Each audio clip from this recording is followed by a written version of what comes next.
sur ces propos que le nouveau président américain Donald Trump vient de tenir à l'endroit des chefs de l'État de l'AES. Le monsieur, il a mal parlé. Il a très mal parlé. Je vous le jure. Mais je crois que Ibrahim Traoré va le répondre dans sous peu. Oui. C'est-à-dire, ce qu'il a dit doit pouvoir nous pousser à nous révolter, à être définitivement dans l'esprit de l'AES, dans l'esprit de la souveraineté. Emmanuel Macron, pendant sa mandature-là, a ouvert les yeux des Africains. Mais Donald Trump pense que ça, ce n'est pas suffisant. Il veut qu'on écarquille beaucoup plus nos yeux. Les propos qu'il vient de tenir, c'est juste inimaginable. Je ne pouvais pas imaginer cela de la part de Donald Trump. Alors, il a tenu ses propos dans quel cadre? Toujours dans le cadre de l'aide américaine à apporter aux différents pays, notamment des pays qualifiés comme étant des pays pauvres, qui sont en voie de développement. Nous sommes des pays pauvres. Ce sont eux qui nous ont appauvris. Et ce sont eux qui se sont battus mordicus pour que nous restions dans les carcans du sous-développement et de la pauvreté. Aujourd'hui, c'est ce même Donald Trump qui se lève pour parler mal à nos dirigeants. D'abord, la semaine dernière, il a très mal parlé aux citoyens africains en nous traitant de gens qui ne prennent pas conscience du danger de la gestion de nos chefs d'État. Lorsqu'il a signé le décret de l'expulsion de milliers de citoyens africains, il avait ajouté le fait que c'est parce que nos dirigeants sont dans un laxisme, pillent nos ressources et que nous sommes assis, on ne dit rien, on refuse de se révolter, c'est pourquoi nous continuons à être dans la pauvreté et nous cherchons à courir pour aller vers les États-Unis d'Amérique ou la France ou etc. Il avait dit que vous pensez que l'Amérique allait être développée comme elle l'est aujourd'hui si les Américains ne s'étaient pas révoltés vis-à-vis de leur chef d'État. La France, pareil. Donc, c'était une manière de toiletter bien le cerveau des Africains pour leur dire, vous n'avez pas votre place chez nous. Vous êtes mieux que nous, mais seulement vous laissez vos dirigeants faire. Comme si tout ça, ça ne suffit pas, il revient maintenant sur nos chefs d'État. Chères dames, chers messieurs, je vous demande de partager cette vidéoconférence au maximum dans tous les groupes de l'AES. Envoyez cette vidéoconférence à tous nos chefs d'État de l'AES. Envoyez-les à plusieurs reprises. Ils comprendront la nécessité de répondre à ce monsieur, mais surtout la nécessité de continuer sur l'élan sur lequel ils sont. Allons-y donc dans les profondeurs avec les propos de Donald Trump. Mais je vous demande d'ores et déjà de partager la vidéo, comme je le disais, mettez beaucoup de j'aime. Beaucoup de j'aime. Et n'hésitez pas de laisser vos différents avis en commentaire. Alors, Donald Trump s'adresse aux dirigeants militaires de l'AES. Il dit ceci.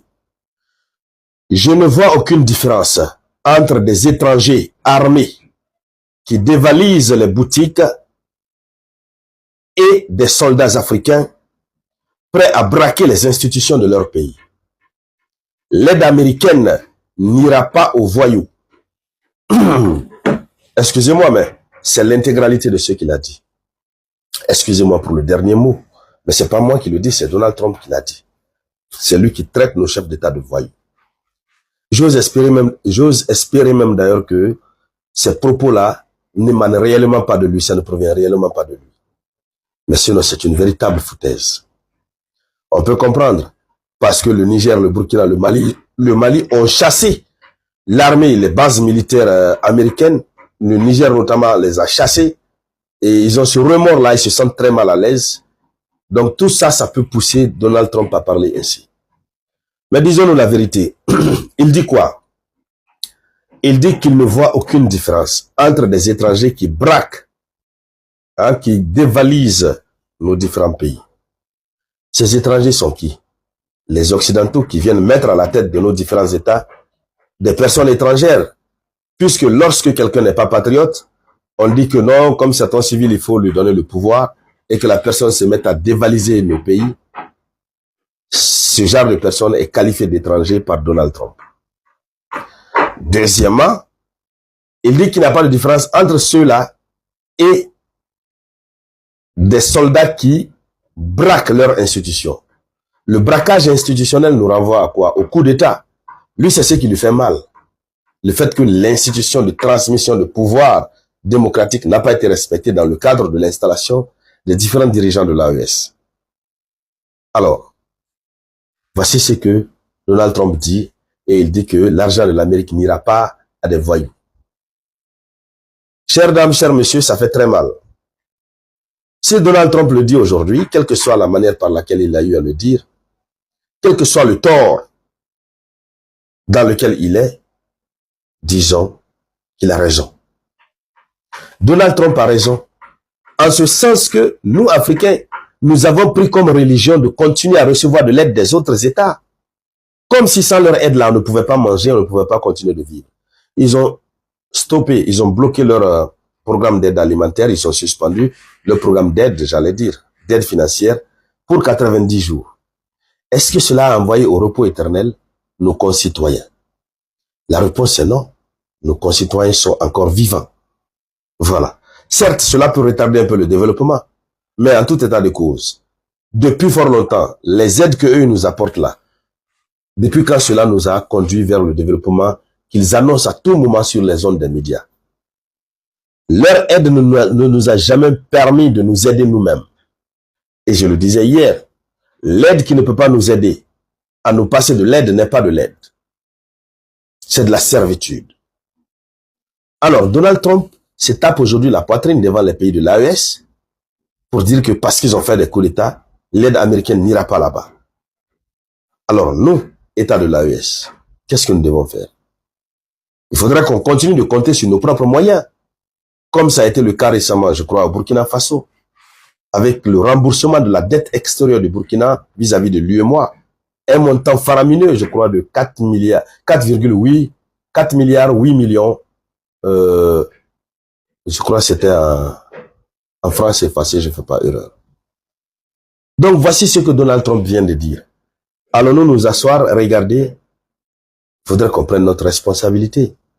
Le régime démocratique dont il est en train de faire allusion, est-ce qu'on a forcément besoin d'un régime démocratique dans nos différents pays d'Afrique et même partout à travers le monde? C'est aux citoyens de choisir le type de régime politique qu'ils veulent. Aujourd'hui, beaucoup d'Africains ont un penchant vers les régimes militaires puisque la pratique a démontré que ces régimes militaires sont dirigés par des jeunes qui sont très patriotes, contrairement à ces soi-disant régimes civils issus de régimes démocratiques. Nous avons vu ce qui s'est passé avec les soi-disant démocrates. Le cas de mon pays, la Guinée-Conakry, en est une véritable illustration. Alors aujourd'hui, Donald Trump ne peut pas s'asseoir, nous parler comme ça. Il ne peut pas. Il faudrait que nos chefs d'État se lèvent, qu'on oublie cette affaire d'aide. C'est ça. Qu'on prenne notre destin en main. Nous avons dit que nous partons vers la souveraineté de nos États. Prenons notre destin en main. Organisons, mobilisons les ressources internes. S'il nous faut augmenter les droits de douane, augmentons. S'il nous faut augmenter les taxes d'importation sur nos différents sols, on augmente. Voilà. Alors,